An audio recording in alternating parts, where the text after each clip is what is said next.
প্রথমে আমাদের window plus আর click করতে হবে। এরপর এখানে লিখতে হবে MRT,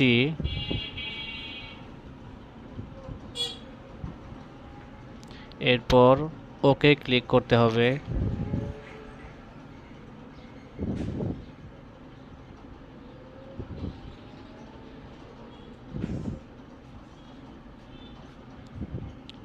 এখানে নেক্সটে ক্লিক করতে হবে।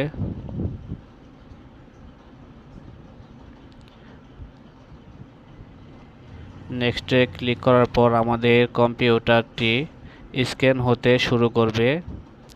যদি আমাদের কম্পিউটারে কোনো ভাইরাস অথবা ম্যালওয়্যার সফটওয়্যার থাকে তাহলে সেটা অটোমেটিক শো করবে এবং কম্পিউটার সেটা ডিলিট করার একটা অপশন দিয়ে দিবে। এভাবেই আমাদের কম্পিউটারে ভাইরাস আছে কিনা সেটা আমরা চেক